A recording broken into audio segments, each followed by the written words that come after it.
अब आते हैं इस सवाल पर कि भारत और इंडिया में से क्या सही है। संविधान सभा में इस पर खूब बहस हुई थी। यह हमारे संविधान का अनुच्छेद 1 है और उसमें लिखा हुआ है India that is Bharat shall be A union of states. बड़ी इंटरेस्टिंग बात है कि उस समय डिबेट थी कि भारत का नाम भारत रखें या इंडिया रखें। कुछ लोगों ने आर्यव्रत भी कहा, आर्यव्रत कहा, कुछ ने हिंदुस्तान कहा, सब नाम चले।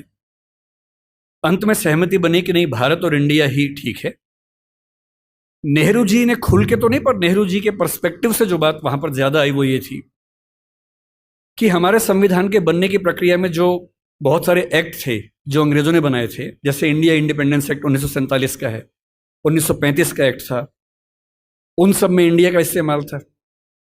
उस समय के भारत की तरफ से जो समझौते अंतर्राष्ट्रीय थे उन सब में इंडिया नाम था। पश्चिम की दुनिया हमें इंडिया के नाम से जानती थी, अमेरिका हो, फ्रांस हो, कोई भी हो, सब इंडिया जानते थे। नेहरू जी का मिजाज जो था वो ये भी था कि हमें ग्लोबल पर्सपेक्टिव में चीजों को देखना है, पूरी दुनिया से संवाद करना है, क्योंकि उनकी रुचि अंतर्राष्ट्रीय मुद्दों में ज्यादा थी, बहुत ज्यादा थी। मेरे ख्याल से इन सब वजहों से तय हुआ कि हम अपना नाम इंडिया रखेंगे, पर इंडिया के बराबर महत्व भारत का भी रहेगा। तो लिखा गया India that is Bharat. India जो कि भारत है, राज्यों का एक संघ होगा। 4 दिन पहले की बात है, मैं हॉलैंड में एक टैक्सी में बैठा हुआ था। इंटरेस्टिंग मत सोच के देखिए, टैक्सी का ड्राइवर मोरक्को का रहने वाला था। उसको जैसे ही पता लगा मैं भारत से हूं, उसने मुझसे यही सवाल पूछा। उसने कहा कि यू आर फ्रॉम इंडिया? मैंने कहा yes. We are listening to a debate India और Bharat, what do you think? मैं बड़ा चकित कि ये मोरक्को का आदमी हॉलैंड में रहता है, इसके मन में ये सवाल आ रहा है।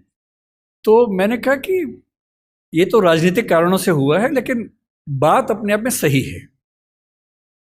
मैंने कहा जैसे बॉम्बे मुंबई हुआ, मुझे खुशी हुई, क्योंकि मुंबई की आबादी के लिए मुंबई में जो मजा है वो बॉम्बे में नहीं है।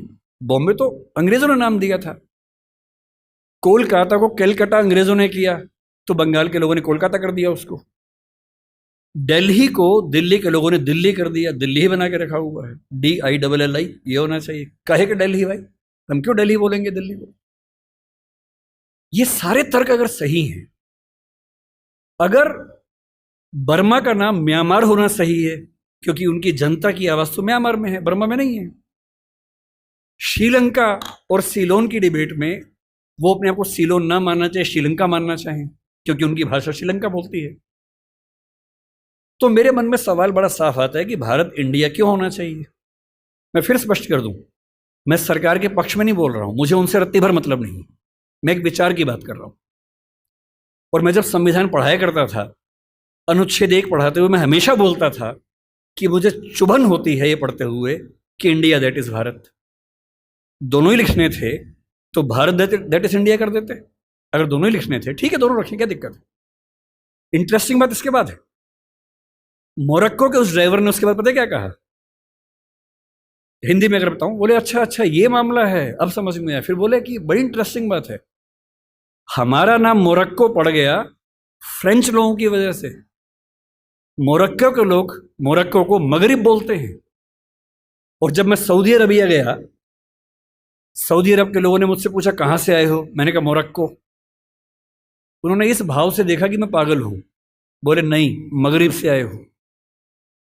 अगर मगरिब की आबादी खुद को मगरिब कह के खुश है, तो उसे फ्रेंच लोगों की वजह से मोरक्को क्यों कहा जाए? इंडिया शब्द वेस्ट ने दिया और बुरे भाव से दिया। उनकी नजर में इंडियन होने का मतलब है बहुत पिछड़ा हुआ होना, रेड इंडियंस, वेस्ट इंडियंस। तो आज ये क्यों हुआ, मैं समझता हूं कि राजनीतिक निहितार्थ है और उस राजनीति में मेरी रुचि जरा सी भी नहीं है। लेकिन ये आज हो या कभी भी हो, मैं इस पक्ष में हूं कि देश का नाम देश की भाषा में होना चाहिए और देश की भाषा भारत के पक्ष में है। आप इंडिया भी रख लीजिए, इंडिया दैट इज भारत के बदले भारत दैट इज इंडिया मेरी पहली पसंद होगी। मुझे इंडिया से दिक्कत नहीं है, पर भारत मेरी पहली मोहब्बत है।